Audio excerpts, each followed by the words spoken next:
The ice planet Cygnus 7 was a tomb wrapped in a shroud. It had been their tomb for 300 years, a slow, creeping death that had claimed colony after colony until only the central spire remained. Elias Vance stood in the observatory, his breath pluming in the frigid air, his gaze fixed on the single, unblinking star in the black sky. It was not their sun. It was a beacon, a lighthouse from a past so distant it felt like a myth, a reminder of the golden age when humanity had been the undisputed masters of 1,000 worlds. Now, they were the last.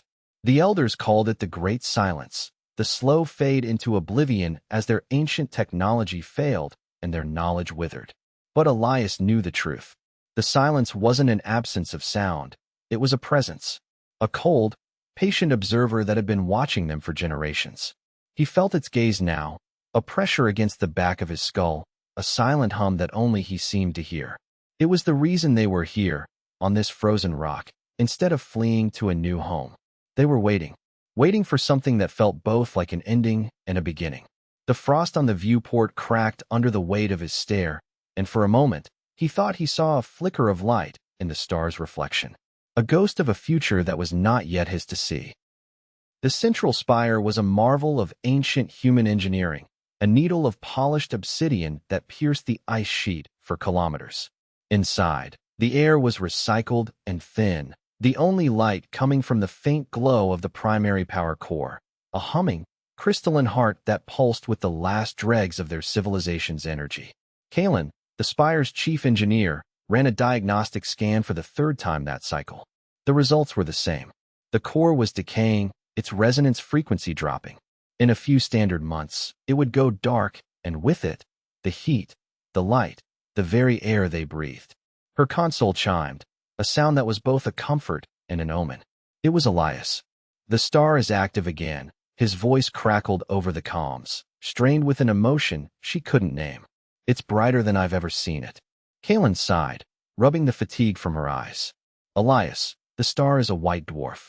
Its luminosity is constant. It's your perception that's changing. She knew his obsession with the sky was a symptom of their collective despair, a way of looking for answers in the vast, uncaring void. But she indulged him. I'm heading to the geothermal taps. Maybe we can siphon a few more megawatts. She didn't mention the risk, the instability of the ice shelf above the taps. She didn't need to. They all lived on borrowed time, and every decision was a gamble against the cold. The geothermal taps were a network of vents bored deep into the planet's crust, a desperate, last-ditch effort to supplement the failing core. The journey from the spire was a treacherous one across the glacier, a landscape of treacherous crevasses and howling winds that seemed to whisper their names. Elias made the journey alone, a figure swallowed by a white parka and a respirator, his boots crunching on the frozen surface. He wasn't there to check the taps. He was there for the view. From this vantage point, the sky was a perfect, unblemished black canvas, and the star was a brilliant, solitary diamond. He had been coming here every cycle for a decade, a pilgrimage to the edge of their world. Today, something was different. As he stared, the star seemed to breathe, a slow, rhythmic pulsing that had nothing to do with its natural state. It was a signal, a code. He pulled out a data slate, his fingers clumsy inside his thick gloves, and began to record the light patterns, his heart hammering against his ribs. He was an archivist, a keeper of histories, and he felt, with a certainty that chilled him more than the planet, that he was witnessing the first chapter of their end, or the beginning of something else entirely. The wind picked up, slicing through his parka, and for a terrifying second, he felt utterly alone, a single speck of dust in an infinite, hostile universe. Back in the spire, Kalen was wrestling with the geothermal tap controls, her brow furrowed in concentration. The readouts were chaotic, showing wild fluctuations in pressure and temperature. This is impossible, she muttered to herself, her breath fogging the console screen. The thermal regulators are failing. She rerouted power from the life support systems, a dangerous move that would lower the ambient temperature in the upper levels by several degrees. It was a choice between slow suffocation and a quicker, colder death. As the system stabilized, a new alert flashed on her screen. An energy signature. Not from the planet, not from their own failing core. It was emanating from the ice shelf near the geothermal vents. It was faint, but it was there. An anomaly. Her first instinct was to dismiss it as a sensor ghost, a product of the strain on the system. But something in the pattern, the way it flared and dimmed in a rhythmic cadence, echoed the very problem she was trying to solve. It was as if the planet itself was trying to communicate with her through the language of heat and pressure. She opened a direct channel to Elias, her voice tight with urgency. "Elias, I'm reading an energy signature at your location. It's singing." Singing? Elias's voice was a low rasp over the comms. He didn't look away from the star, which now pulsed in time with the strange energy signature Kalen had described. "What does that even mean, Kalen?" "I don't know," she admitted, her frustration palpable. "The frequency is complex, layered. It's not a simple broadcast. It's melodic." Elias lowered his data slate.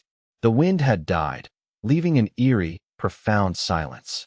The only sound was the hiss of his own breath in the respirator and the distant groan of the ice. He looked at the star, then at the ice beneath his feet. This singing, she mentioned, he had heard it. Not with his ears, but with his mind. A deep, resonant hum that vibrated in his bones. It was the same hum he'd felt in the observatory, the one he'd mistaken for an observer.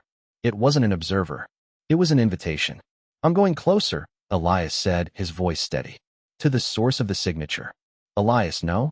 The ice is unstable. It's the only way," he replied, already turning his back on the star and heading towards the jagged maw of a crevasse. The energy signature was strongest there, emanating from the darkness below. He was an archivist, a keeper of histories, and history was never written from the safety of the library. The descent into the crevasse was a journey into the planet's frozen heart. The walls, once smooth ice, gave way to a strange, crystalline formation that seemed to absorb the light from his helmet lamp, casting long, dancing shadows. The air grew warmer, thick with the scent of ozone and something else, something ancient and metallic. The humming grew louder, a physical presence now, vibrating through the soles of his boots. He followed the sound, deeper and deeper, until he came to a vast cavern. And there, suspended in the center of the space, was the source. It was not a machine, not a creature of flesh and blood. It was a being of pure, coherent light, shaped like a man but made of starfire. It pulsed with the same rhythm as the star in the sky, the same rhythm as the energy signature Kalen had detected. It was the most beautiful and terrifying thing Elias had ever seen. The being turned its formless head, and Elias felt its gaze pierce through his visor, not with hostility, but with a profound, ancient curiosity. It was not an observer. It was a prisoner. The ice was its cage, and the star in the sky was its warden. The light being did not speak with words. It communicated through pure thought, a torrent of images and emotions that flooded Elias's mind. He saw the birth of the universe, a flash of infinite light that had cooled and condensed into matter. He saw the rise and fall of civilizations, not just human, but of a dozen other species, all born from the same primordial fire. And he saw the truth. Humanity was not the first. They were the last. They were the children of the light beings, the final echo of a creation that had been silenced by a cosmic cataclysm. The star in the sky was not a warden. It was a tomb, a prison for the light beings' creators, the architects, who had been consumed by their own ambition and locked away in a pocket of reality to prevent them from destroying the universe a second time. The Great Silence was the architect's influence, a psychic miasma that had driven every other species to extinction, leaving humanity as the sole survivors, the sole inheritors of a broken legacy.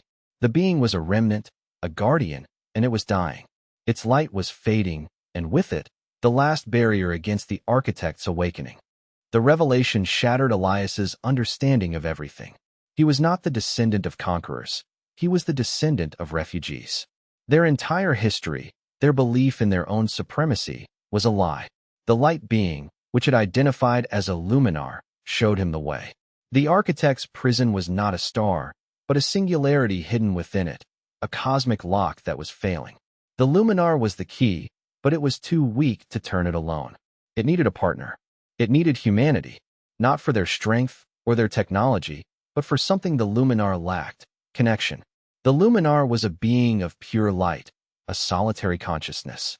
Humanity was a species of boundless empathy, capable of forming bonds with anything, living or not.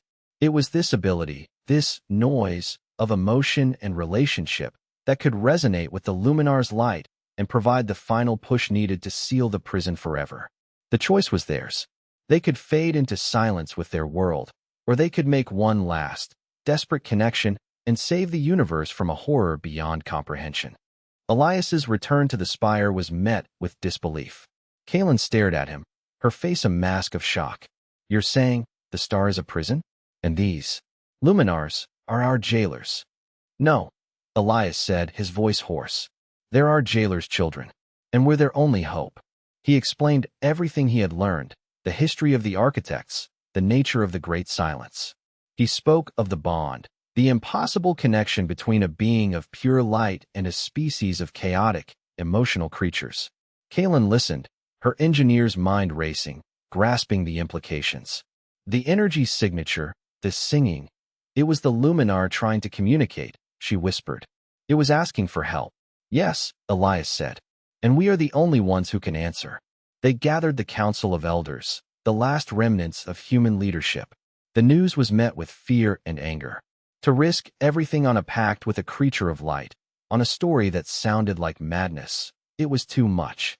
But as Elias looked at their faces, saw the despair in their eyes, he knew they had no other choice. It was not a choice of survival, but of purpose. They would not die as a footnote in a forgotten history. They would die as a bridge, a final connection across the void. The final ritual took place in the observatory, the heart of the spire. Elias stood before the main viewport, his hands pressed against the cold glass. Kaylin was at the central console, rerouting every last watt of power to the observatory's emitters. The elders formed a circle around them, their voices rising in a unified chant, a litany of human history, of love, of loss, of hope. It was the noise the Luminar had spoken of, the chaotic symphony of a living soul. Elias closed his eyes and focused, not on the star, but on the feeling in the room. The warmth of his companions, the memory of 1,000,000,000 lives lived and lost. He poured all of it into the void, a prayer made of memory. On the other side of the viewport, the star flared. The Luminar had heard. Its light streamed into the observatory, not as an attack, but as an embrace. It wrapped around Elias, a physical sensation of warmth and light, and it began to resonate with the human song. The light and the noise intertwined, a counterpoint of harmony and chaos. The star in the sky dimmed, then vanished, plunging the observatory into an instant of absolute darkness. For a moment, there was only silence. Then a sound, a deep, resonant chime that echoed through the cosmos, a sound of finality and peace. The architects were sealed. The great silence was broken, and in the darkness, Elias felt a new presence, not an observer, but a companion. The universe was vast and cold, but for the first time in 300 years, humanity was not alone.